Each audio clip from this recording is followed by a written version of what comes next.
Alright there, my friends and fellow gaming gurus and GMs and GM masters and players and wannabe players. It's the Fat Man. This is day 28 of our RPG Day Challenge for August of 2018.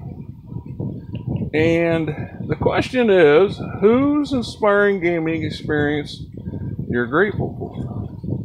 Well, you know, it's just fortuitous fortune for me that this question comes up next.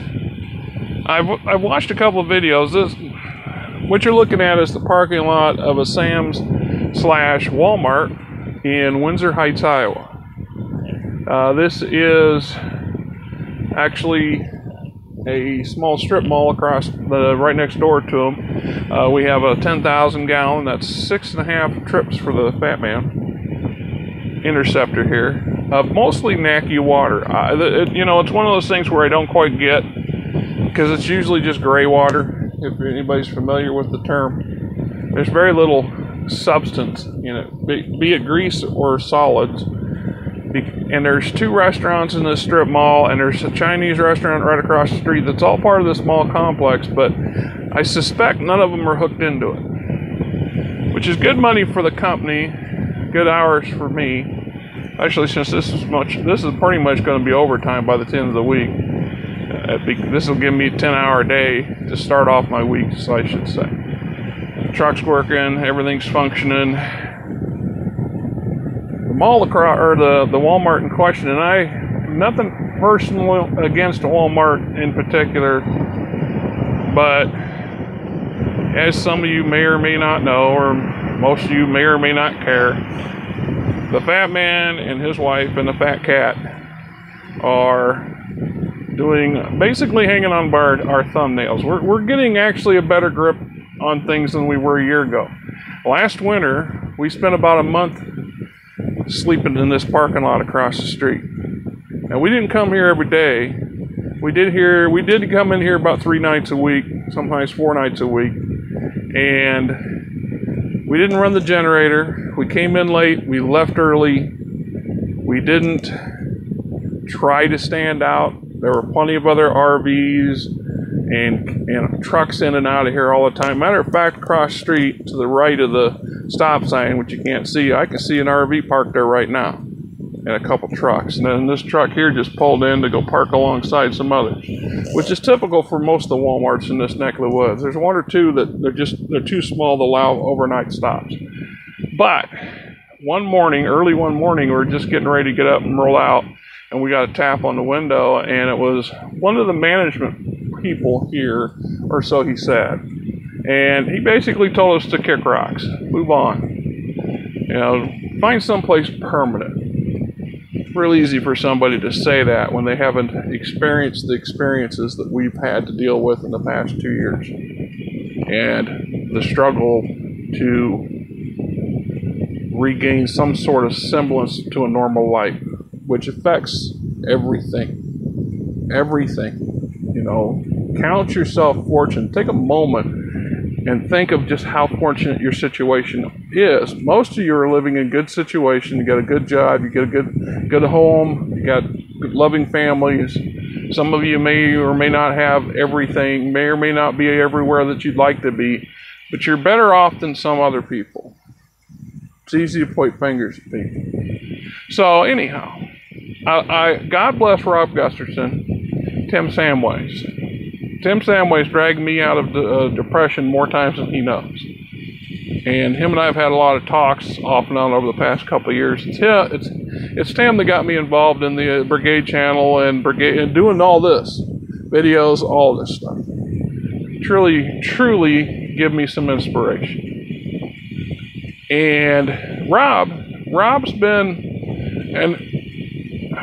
a kind person. He's listened to me. He's given me some advice. We've fed each other's need to video, and in a positive way.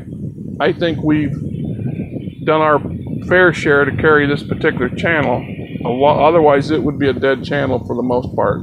This is the most videos than the past month that this whole channel's had since it first started. And I'm not pointing fingers or waving thumbs or sticking my nose up and thumping my chest, because that's not really the type of person I am. If you think that way, well, that's on you. It is. It's on you. Then I get other stuff, and I think, you know, I see these questions, and I've seen some of these questions last year, and some of the questions we got, I really can't come up with good answers for, in part because, not because they're stupid questions, because there's no such thing as a stupid question. It's just that not all questions can be answered by all people equally. Some of us have, it boils down to our experiences, right? And so I just finished, which is what brings me to Edward Bloodworth's Unscripted and Unchained for day 24, no, day 20, well, it might have been day 26, day 20, yeah, but day 26, could have been day 23. I don't remember the exact question, but in these long overnights, I have a tendency to go back and view. I listen to a lot of your guys' stuff. Good, the bad, the ugly, the indifferent, the arrogant, the self-centered, the selfish, the kind-hearted, the open-hearted, the people who truly understand the spirit of the game and the gaming experience. More importantly, the camaraderie that goes with it. And some of you, I have my doubts. You either become jaded or indifferent to anything outside your particular view or your particular circle. I've noticed a few voices have dropped off the channel over the past few months because they were so absolute in their absolutes that they've blocked off everything. Or they've walled themselves off to the point where they're irrelevant now.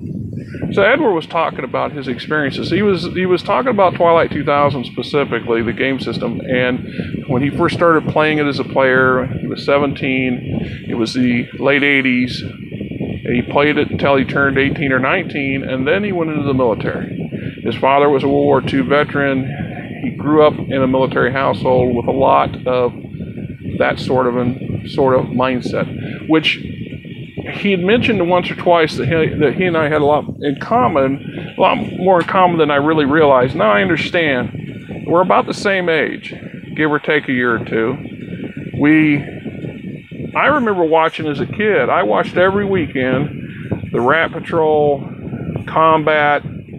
There was 3 or 4 old black and white military style TV shows that it was either Saturdays or Sundays. I think it was Sunday mornings they were on, and I watched them quite a lot. I also got into pretty much any militaristic sci-fi series that came out. Battlestar Galactica was a big fan of mine. I was a big fan of it when it first came out. As an example, I gravitated towards tabletop war games as equally enthusiastic as I did role-playing games, as tabletop RPGs, in part because I grew up with a lot of military influence in my family. My father was 20 years older than my mother. She was 18 when she married him. He was almost 40. He spent a long time in the Marine Corps. He served in Korea during a pretty ugly period of the Korean War, and the whole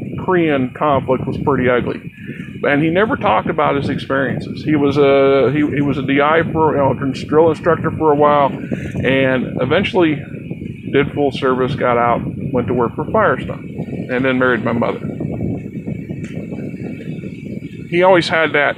He never talked about his military experience. He himself never talked about it.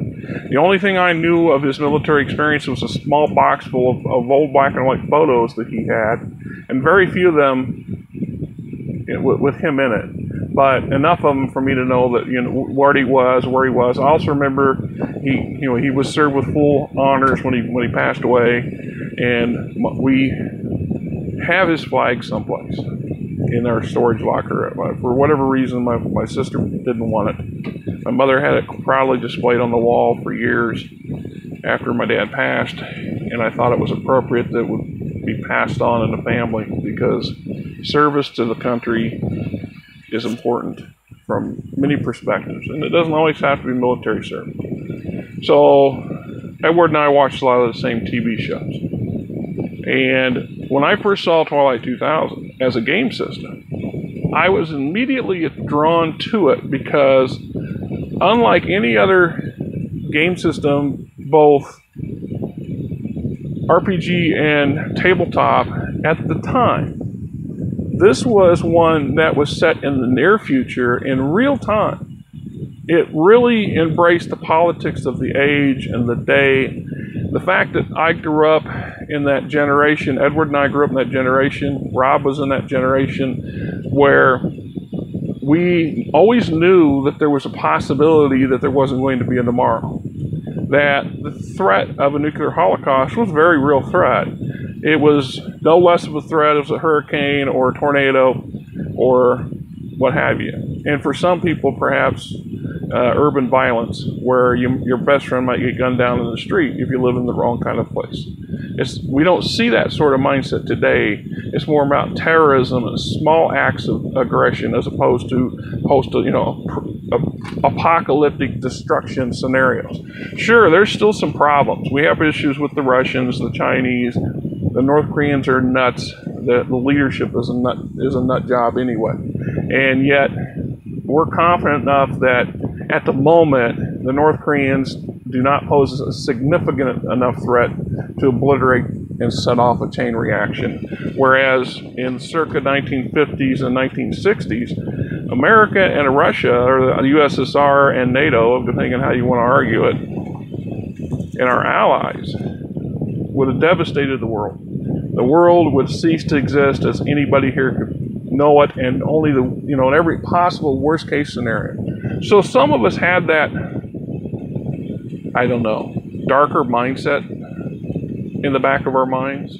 There was always the echoes of the stop, drop, and roll kind of stuff. Hide under your table, stop and drop, and hide under your table. Well, we didn't do that stuff in school when I was in school because that was an era past. The people in charge felt it was no longer necessary to really prepare for something that you couldn't prepare for. It was given that if everything went down, if the balloon went up and everything went off at once, it wouldn't make a difference. Sticking your head under the table is the equivalent of sticking your head in the sand. You're still going to get your backside barbecued, and there ain't nothing you can do about it.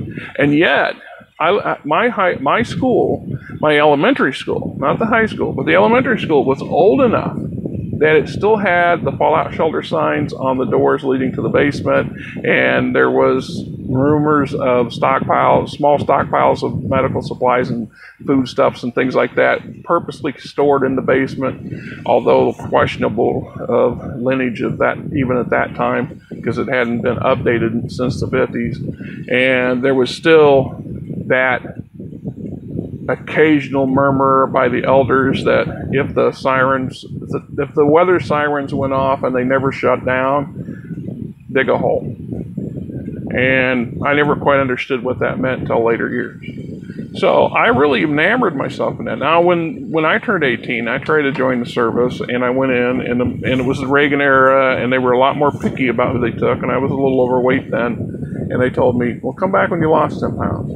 I've told you guys that story before. Within a month, I discovered the great comforts of Mary Jane, and stopped looking in the direction that I should have. And I always wondered how different, the darkest hours of the night like this, when things seem like, the world's always oppressive.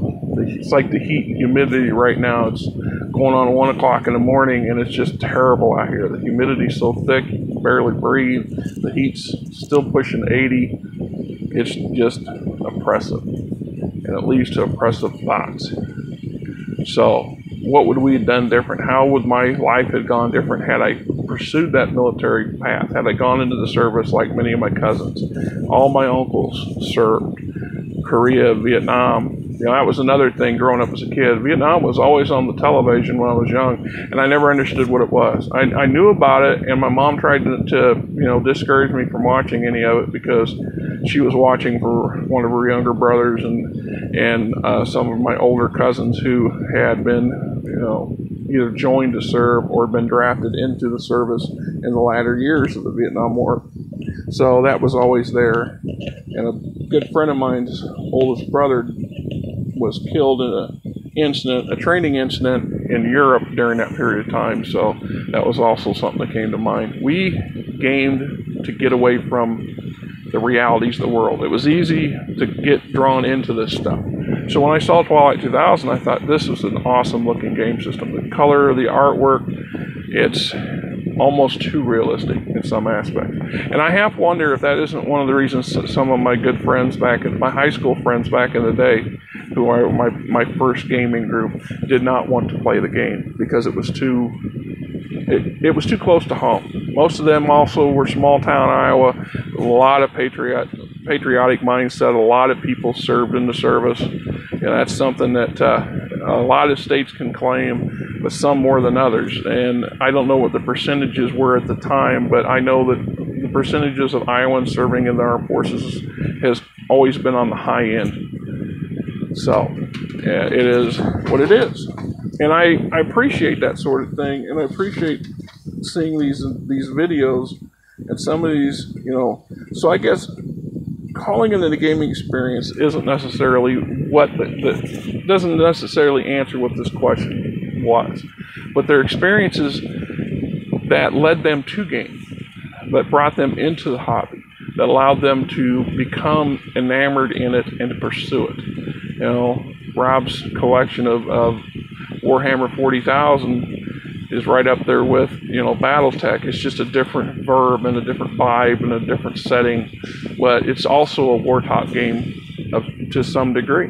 It's a tabletop war game. The Starfleet battles for Star Trek.